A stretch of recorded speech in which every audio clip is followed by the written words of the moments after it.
এটাও শয়তানের কাজ। মূর্তির আসরে যাবে, পূজা মণ্ডপে যাবে, এটাও শয়তানের কাজ।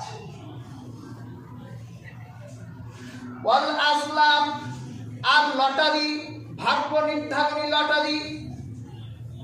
আল্লাহ সূরা মায়েদায় এই 4টা কাজকে শয়তানের কাজ বললেন। আল্লাহ পাক বলে ফাজতানিবুহু লাআল্লাকুম তুফলিহুন, তোমরা এই কাজগুলো থেকে নিজেকে বিরত রাখো, তাহলে তোমরা প্রত্যেকেই সফলতা অর্জন করবে। এরপর আল্লাহ পাক মদ এবং জুয়ার ব্যাপারে এর কুফল সম্পর্কে আল্লাহ পাক 91 নম্বর আয়াতে বলেন, ইন্নামা ইউরিদুশ শাইতানু আন ইউকিআ বাইনাকুমুল আদাওয়াতা ওয়াল বাগদা। আল্লাহ পাক বলেন মদ এবং জুয়া এগুলো দিয়ে শয়তান তোমাদের মধ্যে শত্রুতা আর তোমাদের ভিতরে শত্রুতা আর হিংসা তোমাদের মধ্যে ছড়াই দিতে চায়। দেখবেন যখন মানুষ মদ খায় তখন তার ভিতর অহংকার এসে যায়, হিংসা এসে যায়।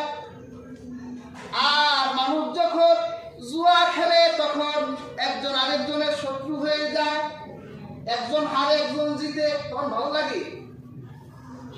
একজন আরেকজনের ভিতরে শত্রুতা তৈরি করে দেয় শয়তান।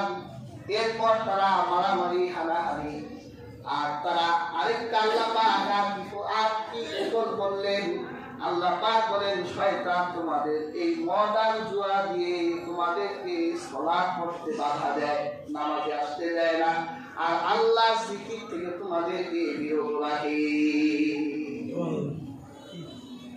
মদ এবং জুয়ার আসরে বসলে আজান দিলে আর ভালো লাগে না, আজানের কথা মসজিদে যেতে মনে চায় না।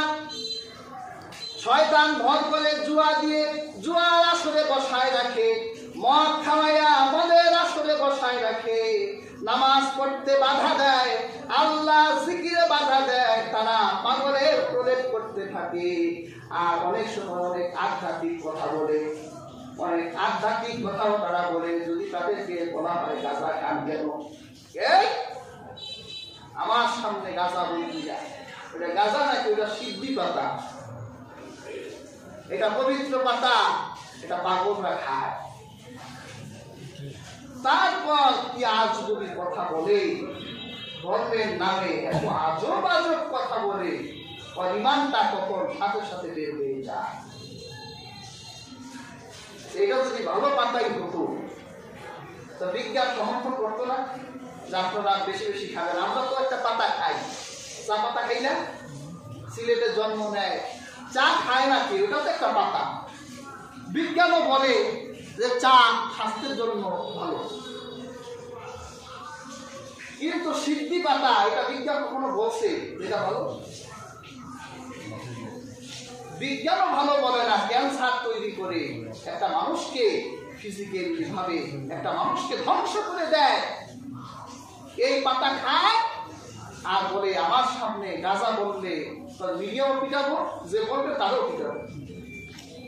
হাজির, অনেক বছর আগে একবার সিলেটে যাচ্ছি, ট্রেনে এক জটলা উঠছে, লাল পোশাক পরা, একটা লাল লুঙ্গি পরছে, আরেকটা গায়ের উপরে দিছে।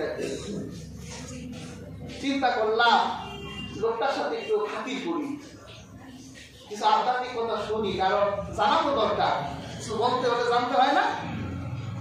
তো লোকটার সাথে একটু খাতির করলাম, আজিব আজিব তথ্য লোকটার কাছে পেলাম। তো লোকটা বলে, জানেন আমি সাধুর বেশ ধরছি কেন? কেন ধরছে? সাধুর বেশ ধরলে গাঁজা ফ্রি খাওয়া যায়, পুলিশ আর ধরে না, এটা ওই দলের লোক। আপনি হুজুর আমার 3 বেলা খাবার না দেন, আমার কোনো কষ্টই হবে না, আমার 1 বেলা গাঁজা দিলেই হবে। কত গ্রামের কথা বলবে, এত গ্রাম খাইতে পারলে দিনের পর দিন আপনি আমাদের ভাত না দিলেও চলবে। হাজির শয়তান কিভাবে তাদেরকে তার পথ আর মতের উপর নিয়ে গেছে। এই যে মেলা হচ্ছে না, প্রসিদ্ধ মেলা, কদম পাগলকে নিয়ে আমার কোনো অভিযোগ নাই, যারা দেখি নাই, যার ব্যাপারে সঠিক কোনো তথ্য পাওয়া যায় না, তাদের নিয়ে আমার কোনো কথা নাই। সে যদি পাগল লোক হয় তা আল্লাহ দেখবে। আল্লাহ কিয়ামতের দিন পাগলটা কই যাবে জানেননি? জান্নাতে না জাহান্নামে? অনেক বর্ণনায় পাওয়া যায় আল্লাহ হাসরের মাঠে যারা পৃথিবীতে যারা সেন্সলেস ছিল, মস্তিষ্ক বিকৃতি ছিল যাদের, আল্লাহ শুধু কিয়ামতে তাদের একটা প্রশ্ন করবে।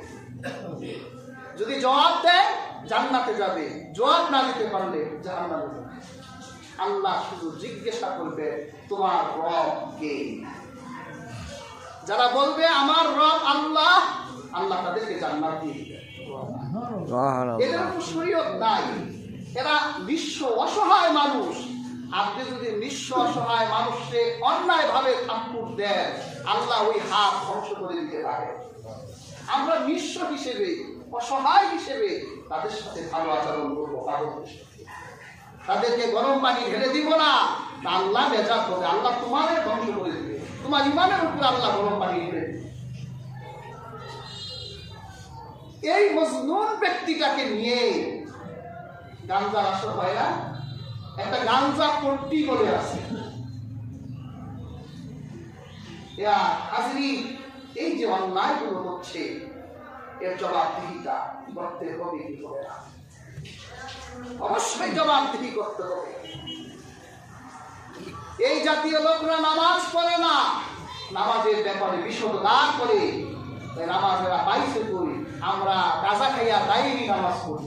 আবার দলিল কোরআন শরীফ থেকেই দেয়, সূরা মাআরিজের সম্ভবত 21 নম্বর আয়াত থেকে দলিল দেয়, আল্লাযীনা হুম আলা সালাতিহিম দাঈমুন।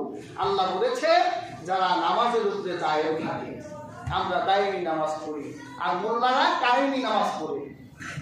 তো রাসূল পাক সাল্লাল্লাহু আলাইহি ওয়াসাল্লাম কিসের নামাজ পড়ছে? দায়ী নামাজ পড়ছে নাকি? দায়ী নামাজ যদি পড়তো, পৃথিবীতে মসজিদ থাকতো? সারা পৃথিবীতে মসজিদ, এরকম পাগল সারা পৃথিবীতে আছে নাকি? এক এক দেশের পাগল এক এক সংস্কৃতিতে আছে। সবার সংস্কৃতি এক হলে বোঝা যেত যে না, এটার একটা সেন্টার আছে। কিন্তু গোটা পৃথিবীতে মসজিদ থাকার অর্থই হলো মসজিদের সেন্টার আছে। পৃথিবীর প্রথম মসজিদ, মসজিদুল হারাম, স্বয়ং আমার আল্লাহ কাবার বুকে প্রতিষ্ঠিত করেছে। সুবহানাল্লাহ।